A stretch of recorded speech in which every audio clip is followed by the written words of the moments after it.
So in my review for the SPB143 on the left side here, someone commented suggesting that the Seiko is not worth its price and it cannot stand up, compete with the divers in its price range, which is the around $1,000 price range.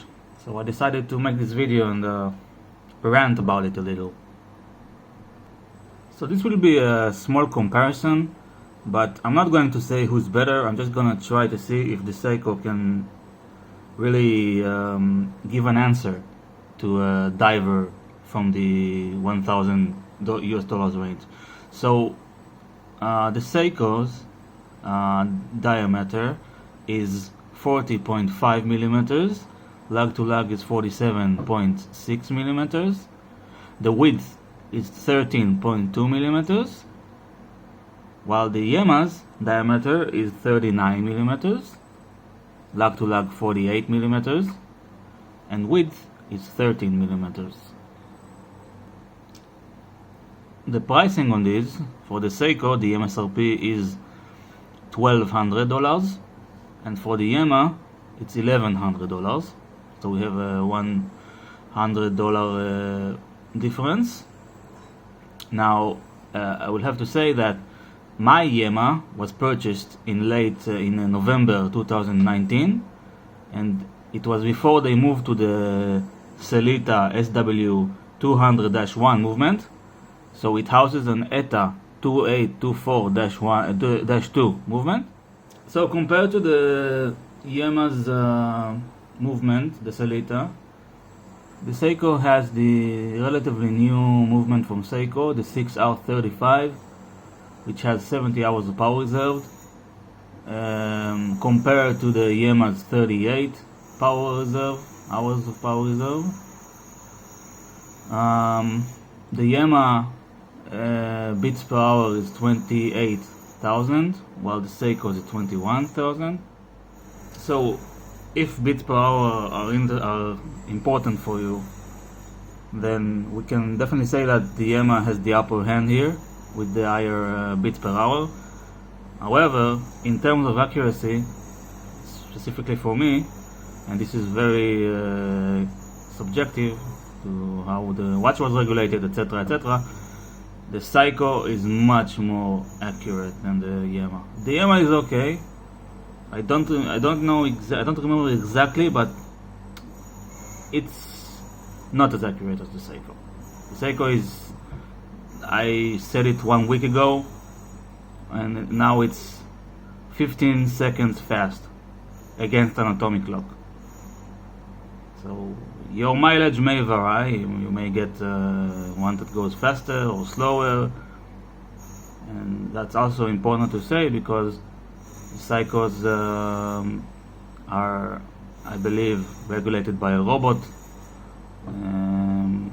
So again, it can go either way, and I guess I just had the luck of the draw. On to finishing. So finishing wise, the Seiko has nice, very nice brushed sides, polished bevels, very nice beveling here, circular brush on the lugs. The crown is not signed. I think that's the Seiko's policy with the Prospex line.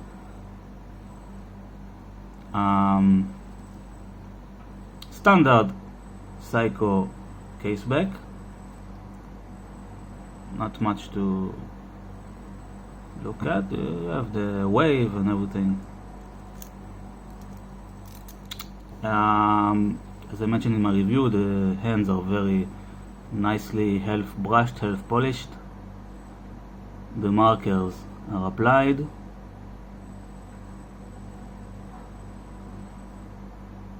Now the Yema, if you look at it, you can see that the case is fully mirror polished.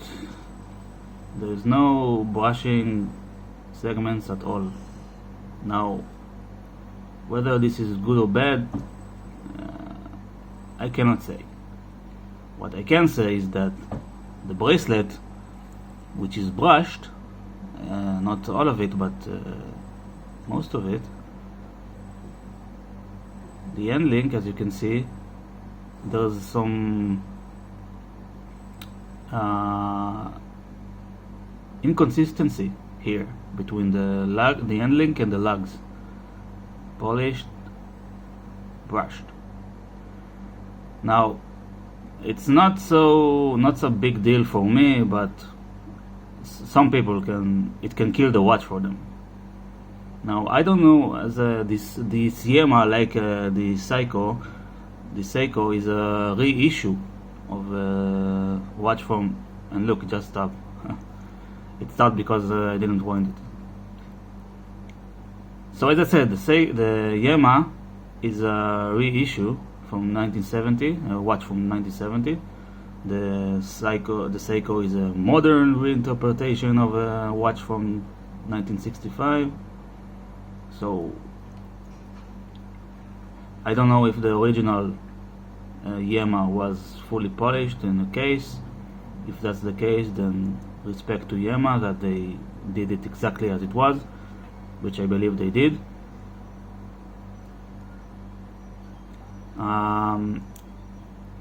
The case back is nicer than the Seiko's. To get it, yeah, it's nicer, I think.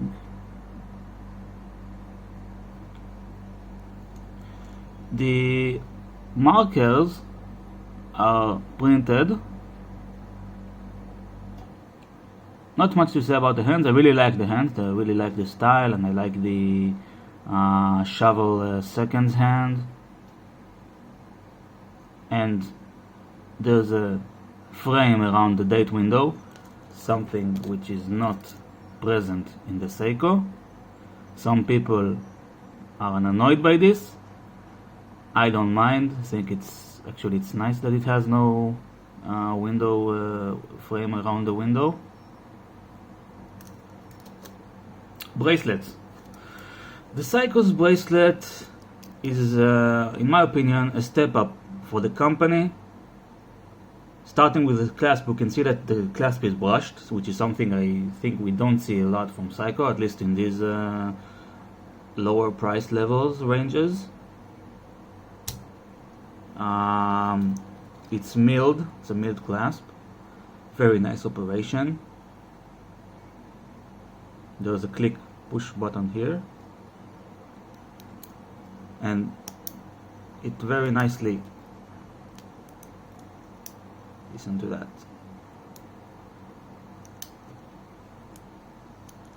very nice action. The bracelet is in a configuration of 3 links, very classic look, fully brushed. The sides are polished. You have 4 adjustment links, micro adjustment links, and I didn't show you, there's also a diver's extension, which you can see right here. So the Yema, and the clasp is also very nice. It's brushed like the Seiko's and signed. Nice operation to it.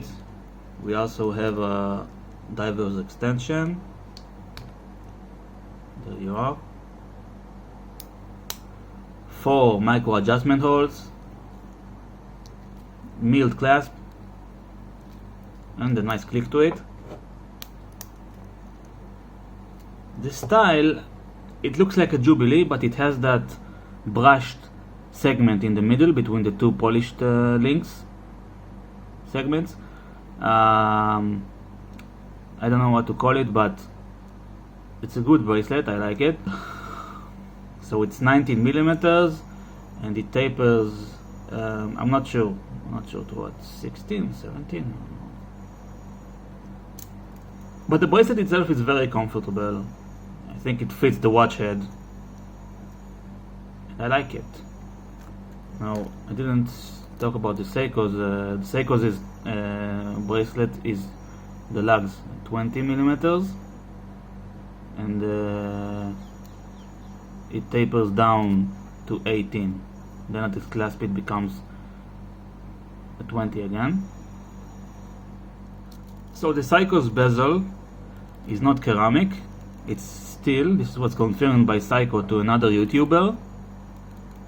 Very nice operation. There is backplay, some backplay.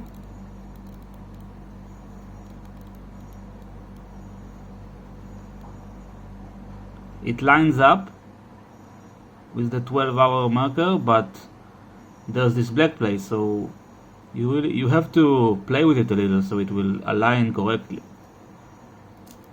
Now, when we wanted to rotate the Yema's bezel, then we cannot because of the crown lock system. So what we have to do is unscrew the crown a little.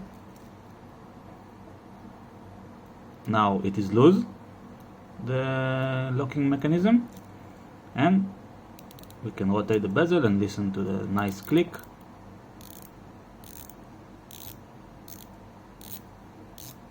(120 clicks as well, like the Seiko.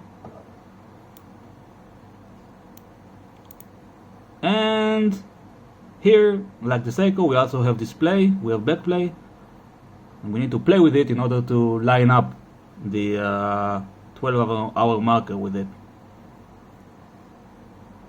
Now here the bezel is aluminum,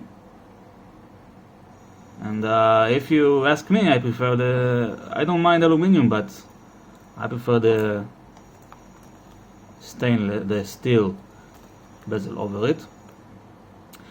Style-wise, I like the style on the Yema. I like this vintage type bezel. I also like the Seikos. The Seikos, some people complain that it was too wide, but I don't think that's the case. I think it's a mashup it's a blend of the Submariner bezel style and the classic Seiko bezel style, which I really like personally, and the numbers are engraved. You can sweep your finger over them and feel it. It's very nice. I also forgot to mention that the Yema's crown is signed, unlike the Seiko's. You see this Yema Y, the Yema logo.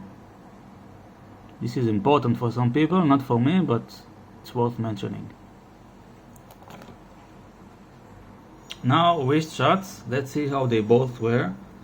As always, remember that the mobile camera makes it look bigger than it is. Let's start with the Seiko. I have a 7-inch wrist.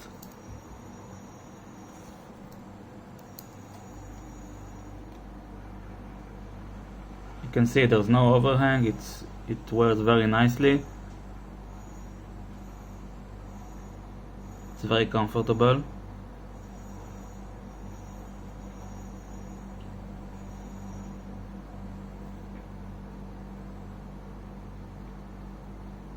Now let's look at the Yema.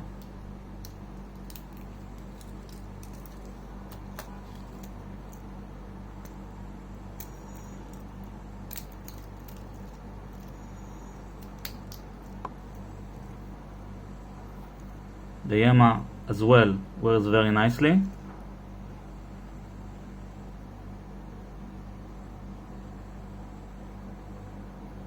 can see that it can be a little problematic for thinner wrists because the lugs are very long,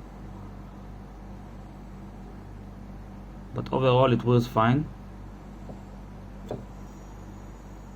Okay, so let's do a loom shot and wrap this up with my final thoughts. So yeah, no surprises here. The Seiko's loom is much more potent, but then again, I guess it's not fair to compare Seiko loom to most other looms. But Seiko, the Yema's is okay, but as you can see, it's quite weak even after I recharge it into straight sunlight. So yeah, Seiko has the upper hand here, without any doubt. And one last thing, look here, we can see the spring bar picking out on both sides. If I play with it, it's like missing 0.5 millimeters on both sides, the bracelet, the handling, on the other side as well.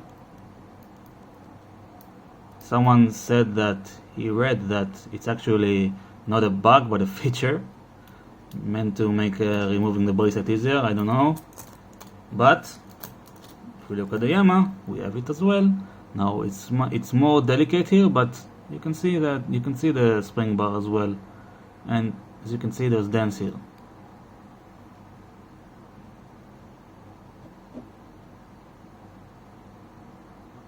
So yeah, nothing is perfect. So I think that the Seiko is not inferior to the Superman Heritage, and in general I don't think that the Seiko is inferior to other watches in its price range, which it's around $1,000 range. In terms of everything, I think that Seiko bumped up their prices. We no longer get the SKX's type of watches from Seiko. We have now the 5KX, which is I personally don't like it. It's a little hard. It's a hard pill for some people to swallow, and I get that, because Seiko, I know sometimes they don't give exactly what you expect them to give for the price. Personally, I think that with this SPB143, they up their game, and they're giving you your money's worth for the $1,200 you paid for it. And well, I guess that's, again, like everything, mostly it's subjective. Maybe you think that it's not worth the money. Maybe you think it should be priced lower. So that's it for this video. I would love to hear your thoughts, what you think. Which one is better? Does the Seiko stand up? And anything else you want to share? Thanks for watching.